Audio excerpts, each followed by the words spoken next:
कौन आया?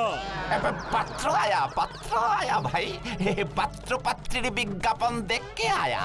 ये माने खबरेर कागजे विज्ञापन दिएছিলেন ওই ভূচন্ডী বাবু ওনার মেয়ের বিয়ের ব্যাপারে, আমরা তাই ওই মেয়ে দেখতে এসেছি আর কি।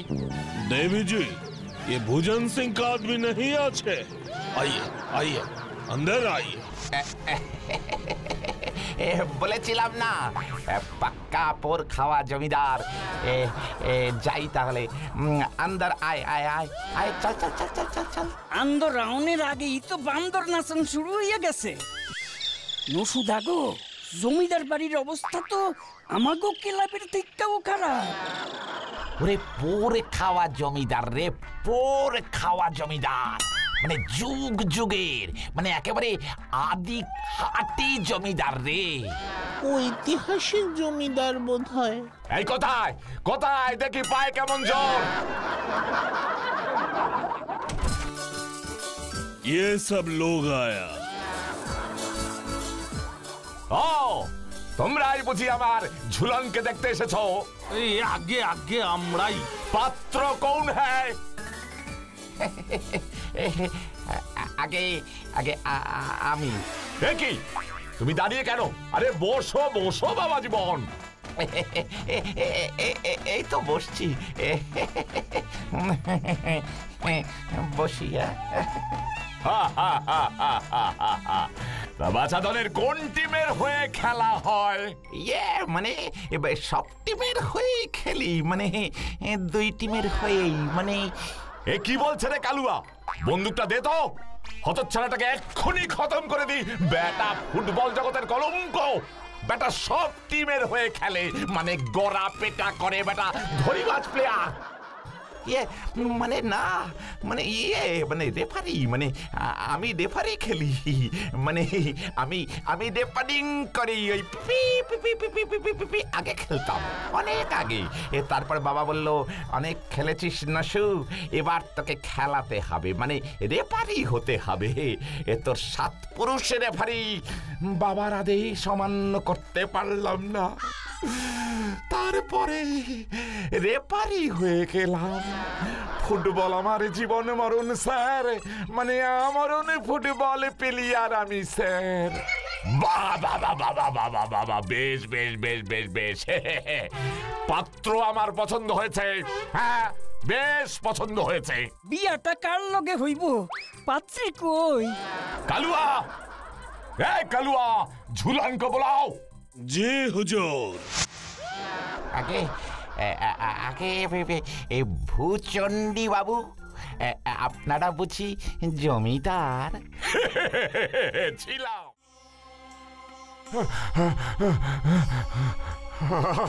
গুরুদেব, গুরুদেব রক্ষা করুন, রক্ষা করুন গুরুদেব। একই দুর্বাসা মুনি, আপনি এখানে? কি ব্যাপার? চরম চরম বিপদে পড়ে আপনার শরণাপন্ন হয়েছি, আপনি রক্ষা করুন। কি হয়েছে খুলে বলুন আমাকে। এখনই আমি আমার মাথার জটা থেকে এক ভীষণ মূর্তির বীর পুরুষ তৈরি করব, সে আপনাকে যথাযথ শাস্তি দেবে। এখনই এই অন্যায়কে বন্ধ করতে হবে, আর তা বন্ধ করবে আমার এই সুদর্শন চক্র। এবার আপনি বলুন, ভগবান বিষ্ণুর এই সুদর্শন চক্রের হাত থেকে আমি কি রূপে রক্ষা পাই? এ তো সাংঘাতিক ঘটনা। আপনি ভগবান বিষ্ণুর পরম ভক্ত, রাজা অম্বরীশের ক্ষতি সাধনে উদ্যত হয়েছেন, তাই স্বয়ং ভগবান বিষ্ণু আপনাকে শাস্তি প্রদান করেছেন। এই সুদর্শন চক্রের হাত থেকে উদ্ধার পাওয়ার কোনো পথ আমার জানা নেই। হে গুরুদেব, তবে এখনো উপায়? আমি কি সত্যি এর থেকে মুক্তি পাব না? তবে কি আমার মৃত্যু অনিবার্য? দেখুন ঋষি দুর্বাসা, এক্ষেত্রে আমার করণীয় কিছুই নেই।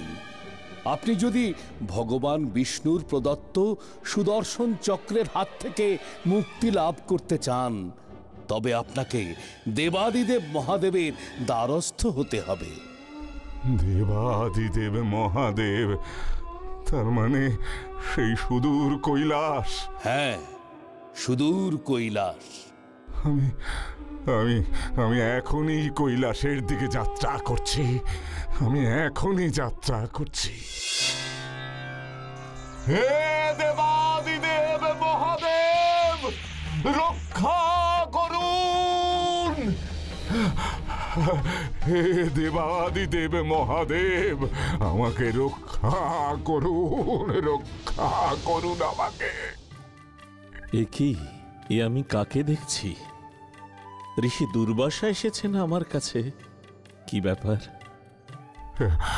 এই কথা বলে আমাকে লজ্জা দেবেন না।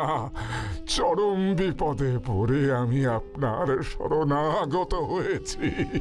বিপদ? কি বিপদ হে মুনিবর? আপনার অজানা কিছুই নেই, তাও আমি জানাচ্ছি। এখনই আমি আমার মাথার জটা থেকে এক ভীষণ মূর্তির বীর পুরুষ তৈরি করব। সে আপনাকে যথাযথ শাস্তি দেবে। এখনই এই অন্যায়কে বন্ধ করতে হবে, আর তা বন্ধ করবে আমার এই সুদর্শন চক্র। হে দেবাদিদেব মহাদেব, এই হলো সম্পূর্ণ ঘটনা। হে মুনিবর, এই সম্পূর্ণ ঘটনায় রাজা অম্বরীশ একেবারেই নিরপরাধ। ভগবান বিষ্ণু অত্যন্ত ক্রুদ্ধ হয়ে এই কাজ করেছেন। এখানে আমার করণীয় কিছুই নেই। হে দেবাদিদেব, আমাকে আপনি ফিরিয়ে দেবেন না। ভগবান বিষ্ণুর ক্রোধের শিকার হয়ে আমি ত্রিভুবন ছুটে চলেছি। আমাকে আমাকে আপনি দয়া করে রক্ষা করুন। শ্রী বিষ্ণু আপনার উপরে ক্রুদ্ধ হয়ে শাস্তি দিয়েছিলেন, তাই আপনাকেই ভগবান শ্রী বিষ্ণুকে তুষ্ট করতে হবে। কি উপায় মহাদেব? আমি আপনাকে ভগবান শ্রী বিষ্ণুর কাছে যাওয়ার উপদেশ মাত্র দিতে পারি। যেমন আজ্ঞা দেবাদিদেব। আপনি এখনই যান বৈকুণ্ঠে, ভগবান শ্রী বিষ্ণুর শরণাগত হন। উনি একমাত্র পারেন এই বিপদের হাত থেকে আপনাকে রক্ষা করতে। আচ্ছা বেশ, প্রণাম হে দেবাদিদেব। প্রভু প্রভু, আপনার সুদর্শন চক্রের হাত থেকে আমাকে বাঁচান প্রভু। এ কি দুর্বাসা মুনি, আপনি আমার কাছে? আর যে পারি না, আর যে পারি না। হে ভগবান, আপনি সর্বজ্ঞ, আপনি আমাকে রক্ষা করুন। আমি আর কি করতে পারি? আপনি নিজে অপরাধ করেছেন। রাজা অম্বরীশের মতো আমার পরম ভক্তকে আপনি এইভাবে নিগ্রহ করতে পারেন না। কি উপায় আছে হে ভগবান? আপনার প্রেরিত সুদর্শন চক্র যে আমাকে আর কিছুতেই ছাড়ছে না। একটি উপায় আছে। বলুন বলুন ভগবান। আপনাকে এখনই রাজা অম্বরীশের কাছে যেতে হবে, ক্ষমা ভিক্ষা চাইতে হবে রাজার কাছে। এছাড়া আর কোনো উপায় নেই। ক্ষমা ভিক্ষা? যেমন আজ্ঞা হে ভগবান।